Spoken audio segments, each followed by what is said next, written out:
Ketika saya menulis di Telegram berdagang angka tentang IHSG pada tanggal 17 Februari 2025 naik 2,9% dalam satu hari, itu merupakan suatu kenaikan yang langka, ya kan?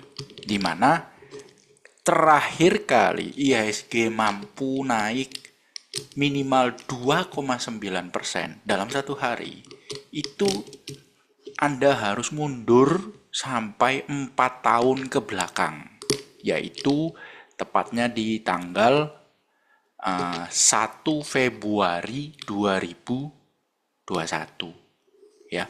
1 Februari 2021 IHSG naik kalau nggak salah 3,5%.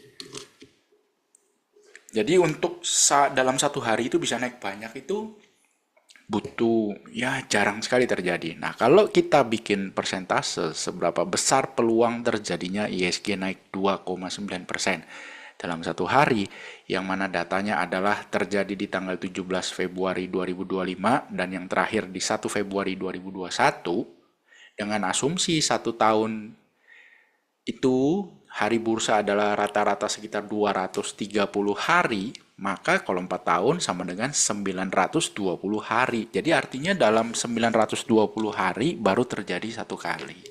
Itu sama dengan peluang untuk terjadinya IHSG bisa naik minimal 2,9% dalam satu hari hanya 0,1%. Jadi kecil peluangnya untuk IHSG itu bisa naik sebesar itu dalam satu hari.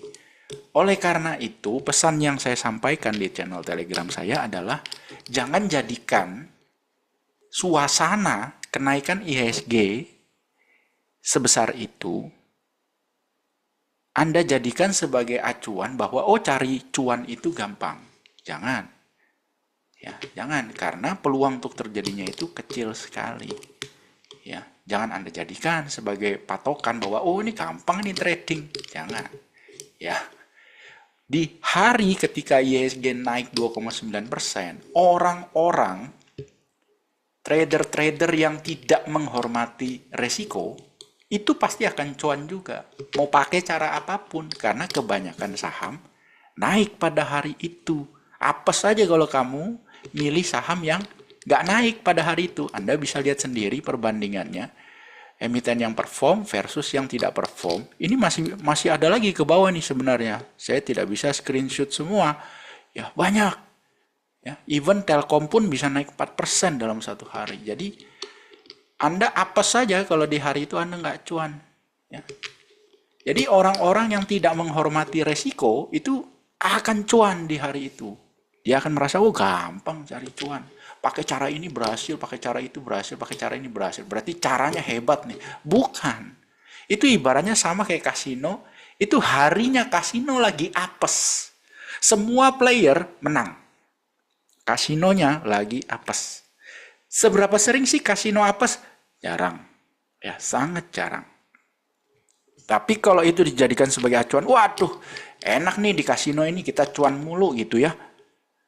Besok-besoknya gantian kamu, habis kamu pasti. Karena kasino pakai sistem, sedangkan para penjudi itu tidak pakai sistem. Jadi yang nggak pakai sistem udah pasti habis. Ya. Nah, cilaka 12-nya lagi, kalau perasaan senang karena menang itu tadi, itu sudah menggerogoti, meracuni, mencengkram pikiran Anda. Itu lebih bahaya lagi. Karena pada saat Anda merasa senang karena mendapatkan profit tersebut, maka Anda merasakan dorongan di dalam diri Anda yang berasal dari adrenalin. Adrenalin Anda terpacu. Ya kan, ada orang yang suka mencari adrenalin itu dengan cara misalnya bungee jumping, main jet ski, atau mendaki gunung gitu kan. Kalau saya disuruh mendaki gunung, saya nggak berani. Nah, gitu kan.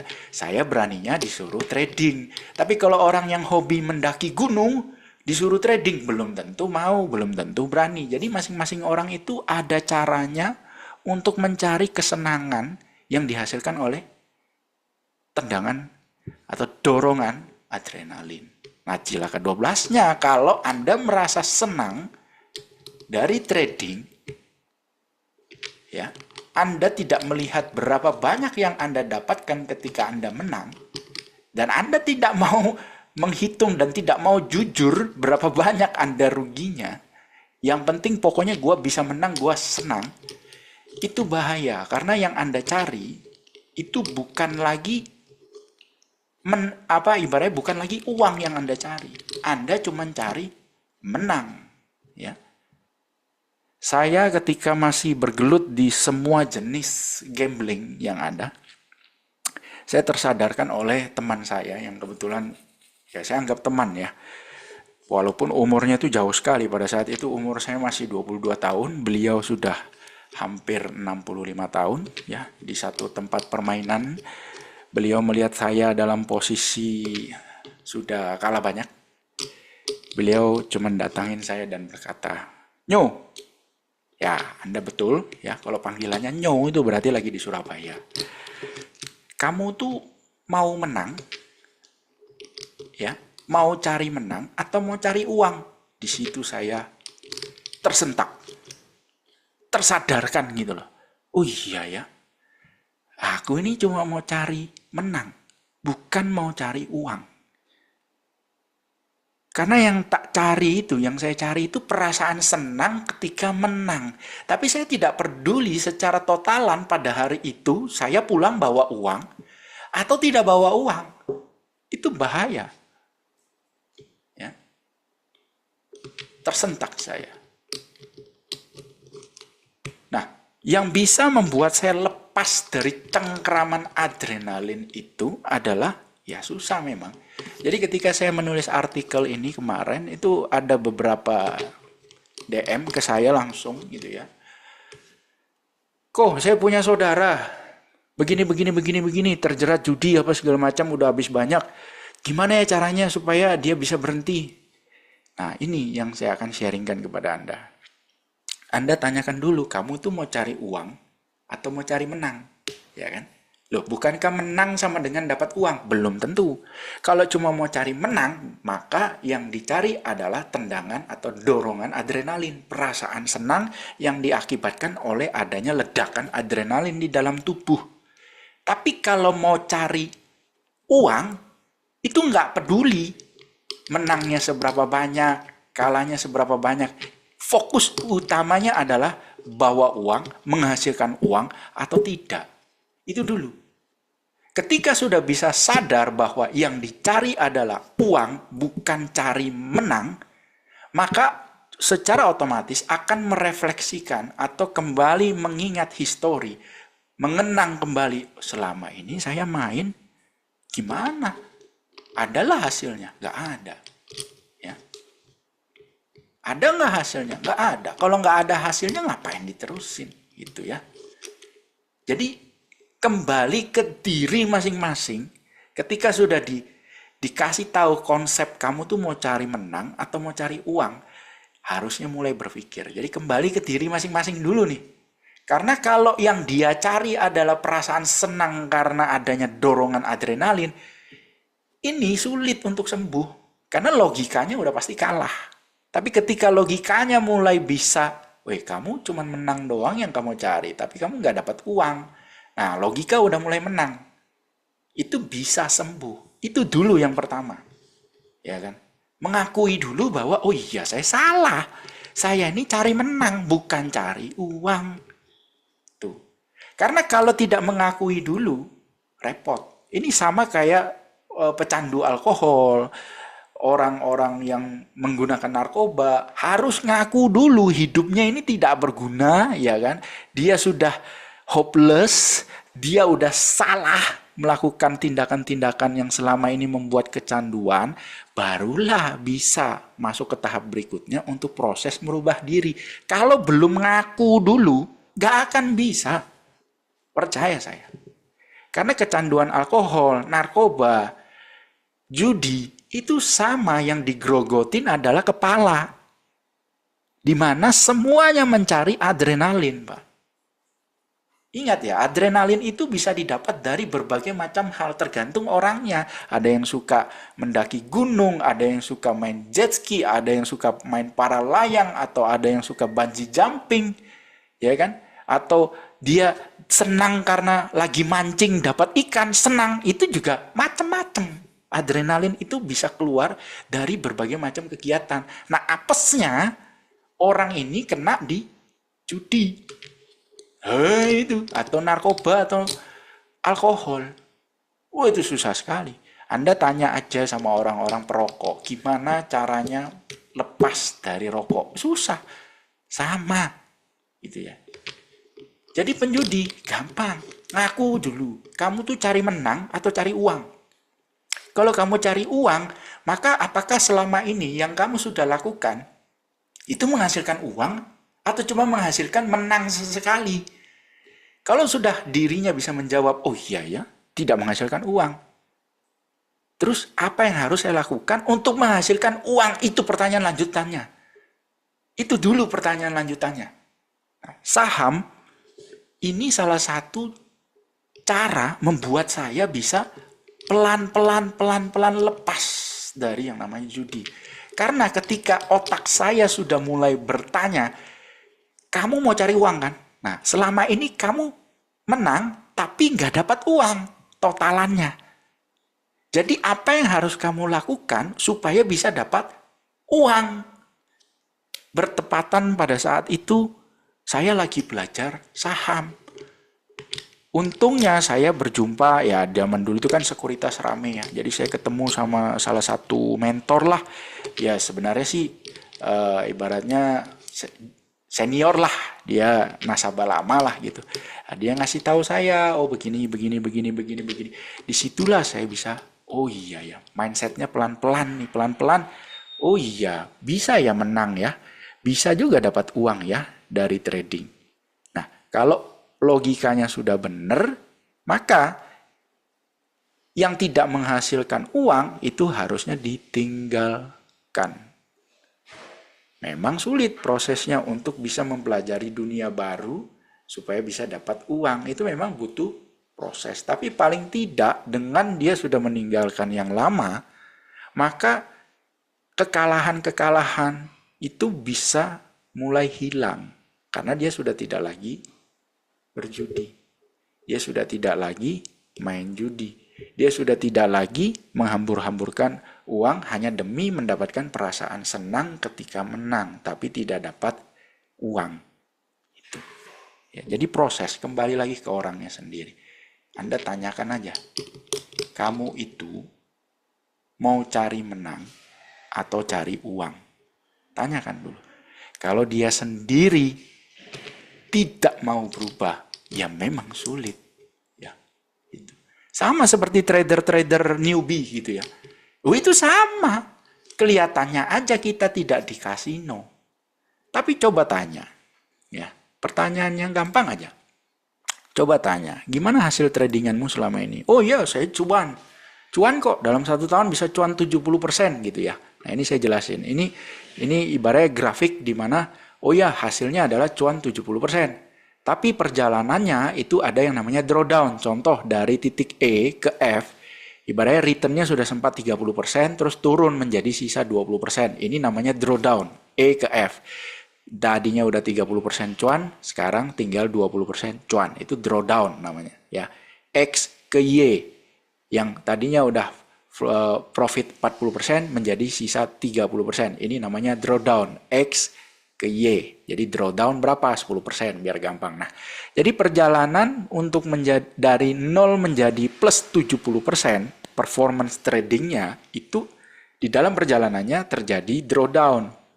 Ya kan, berapa besar drawdownnya? Rata-rata 10%.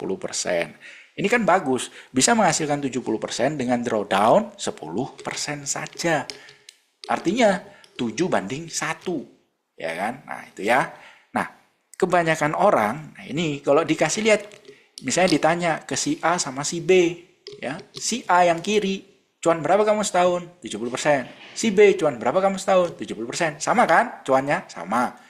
Tapi perjalanannya si A seperti ini. Drawdown-nya hanya 10%. Anda bisa lihat dari 30 turun jadi 20, masih plus ya. Kemudian dari 20 naik ke 40, 40 ngatret lagi ke 30. Ini drawdown. Jadi drawdown-nya 10%. Ini si A. Kalau si B menghasilkan 70%, perjalanannya seperti ini. Dari 0 jadi sempat plus 20%, kemudian kembali break even. Dari break even plus jadi 30%, kembali lagi jadi break even.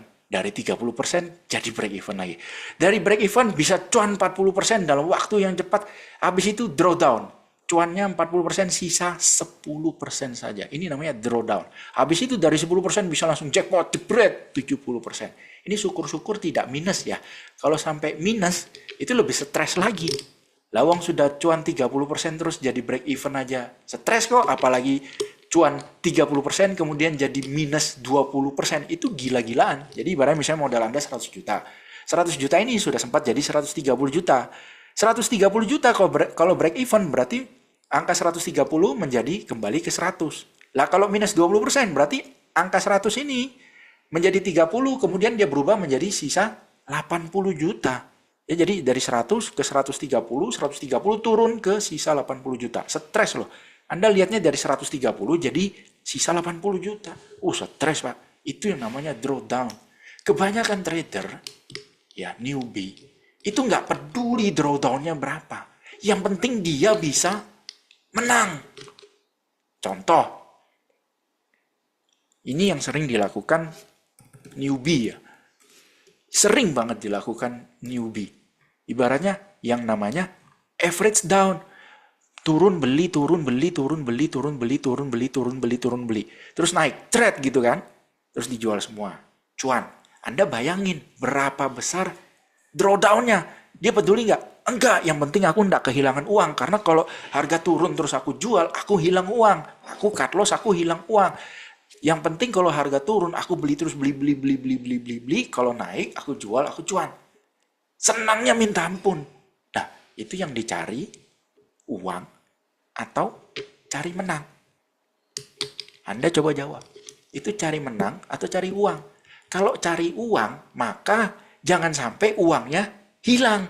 Karena kalau average down, average down, average down, average down. Iya kalau rebound, iya kalau mantul. Kalau nggak rebound, bagaimana kalau dia average down GGRM? Muntah darah. Bagaimana kalau dia average down Unilever? Muntah darah. Iya kan? Jadi kalau yang dicari adalah uang, maka konsentrasinya adalah bagaimana melindungi modal. Jangan sampai hilang banyak. Tapi kalau yang difokusnya adalah cari menang, maka dia nggak peduli drawdown-nya sedalam apa. Yang penting hasil akhirnya nanti entah seperti apa, tapi dalam angan-angannya hasil akhirnya nanti kalau rebound gua cuan. Dan itu yang terjadi. Waduh, senangnya minta ampun gitu kan. Kenapa? Padahal cuannya cuma 5% dari total modal, tapi senangnya minta ampun. Ya itu tadi, adrenalinnya yang bermain, yang mempengaruhi isi kepalanya. Logika udah nggak jalan. Itu yang terjadi kepada para trader newbie. Jadi jangan cuman bilang, untung saya udah di trading Koji, jadi saya nggak sentuh-sentuh judi. Salah.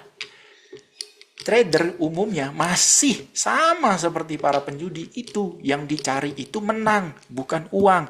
Karena kalau cari uang, maka harusnya berpikir bagaimana caranya keuntungan yang sudah didapat jangan sampai hilang semua. Anda bisa lihat si A itu menjaga sekali floating profit sudah 30%, dia jaga jangan sampai break even loh ya, jangan sampai, apalagi minus, jangan sampai. Tapi si B nggak peduli, yang penting gue bisa cepet cuan, kalau kembali ke BEP nggak apa-apa, yang penting nanti gue harus bisa cepet cuan. Waduh, cari menang, bukan cari uang itu, ya. Karena kalau tidak menghormati resiko, suatu saat grafik ini bukan cuma kembali ke BEP, tapi bisa ke minus. Ya. Anda bayangkan kalau sudah plus 40%, terus tiba-tiba jadi minus 25% atau 30%. Stresnya luar biasa.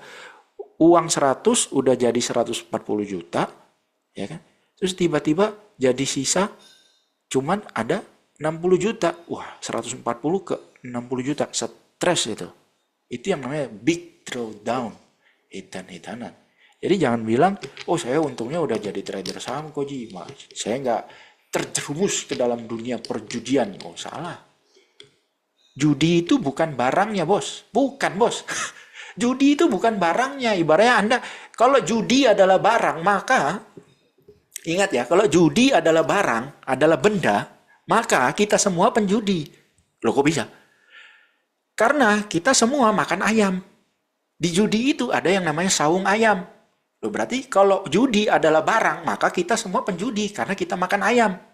Ayam itu ada saung ayamnya. Judi itu perilaku, ya.